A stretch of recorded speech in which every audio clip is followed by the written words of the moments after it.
Rachel gets the new show, of course. Oberman was her mentor. Let's get real. That's obviously the case. And the headline is, the student beats the mentor.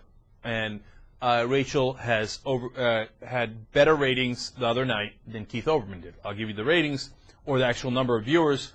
She had 1.8 million viewers, and Keith had 1.635, 1,635,000. They're on it, obviously, because they're on the same network. They're on different times. Yeah, they're on different times. He's on at 8, she's on at 9. All the 9 o'clock numbers were better than all the 8 o'clock numbers. Mm-hmm. Okay, so including Hannity and Combs beating O'Reilly, which normally isn't the case, but I think that was the night that Hannity was interviewing Sarah Palin. So it doesn't mean that she's consistently beating Oberman. But anyway, that is what everybody talked about. But here's what I got out of the story. First off, obviously going with another progressive host was the way to go. And a real progressive. They put Rachel on, and she's doing gangbusters. You know what I'm going to say to that?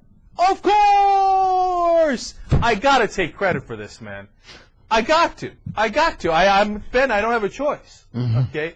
I went to these son-of-a-bitch liberal meetings for 4 or 5 years, and I kept telling them, listen, you schmucks, cable news, it's on in every news station in the country, radio, TV, newspaper. It's the most important thing. It's not that there are 1 million people or 2 million people watch them. It's that they influence all other news. You got to get progressive hosts on there, and if you get one progressive host, they will get ratings because they'll have at least 50% of the country listening to them because they're the only one. And then they'll put on a second. And then the second one will do well. And when they do, and now this is the third part of my prediction, we'll see if I'm right or wrong about this, then they'll put on 10. And then you'll balance the conversation. But without that balance, all of our ideas were dying on the vine because when they wouldn't get on TV. And what they do, they put on Oberman. He did unbelievable, right? Once he actually became progressive on air. And then you put on a true progressive like Rachel Maddow, and she blows up instantly. Instantly.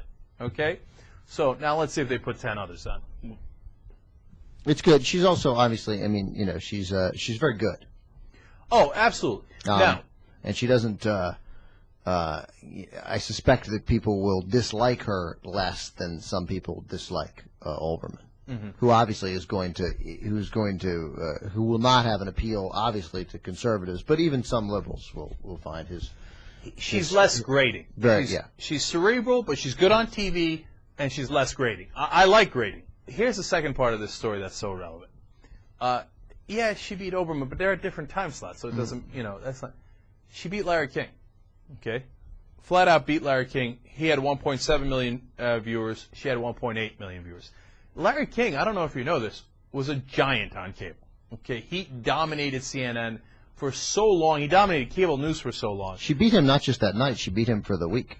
And do you understand that Rachel Maddow's been on the air for about 2 weeks? Okay, I don't even know if it's been 2 weeks. And instantly she beats Larry King. I don't know if that's true. I may be looking at overnight ratings. Okay. And then here's the other relevant part of it, and no one has mentioned this at all. As I look down the list of all those ratings, one rating jumps out at me as pathetic. Glenn Beck. 656,000 viewers at the same time as Rachel. Rachel tripled him. She tripled Glenn Beck. So the reason I bring that up, and by the way, he's on CNN Headline News, so you might say, hey, well, you know, you're going to get less ratings on CNN Headline News. Not necessarily true. In the 8 o'clock hour, Nancy Grace does just as well as the regular CNN that runs Election Center at the same hour. They both get the same exact ratings. Okay. What do they get, like 750,000? No, 1,166,000. That's double Glenn Beck's ratings at arguably a worse time. I wonder what would happen if Glenn Beck went to Fox. Look, Glenn Beck is a failure. My prediction as to what would happen at Fox is he would fail at Fox. He's a loser, okay, and he sucks. He's not good at his job. I don't know if I'm being clear enough on this, but I think the ratings have been clear enough. And the reason that Glenn Beck thing drives me crazy is when they hired him, he was like the 50th conservative in a row that they had hired on cable news. And I was like, why don't you try one progressive instead of the 51st conservative? And what happened? Look, they put the progressive on. Within 2 weeks, she's tripling his ratings. Tripling! Ben, how right was I? This is all on you. Yeah. No one else thought this.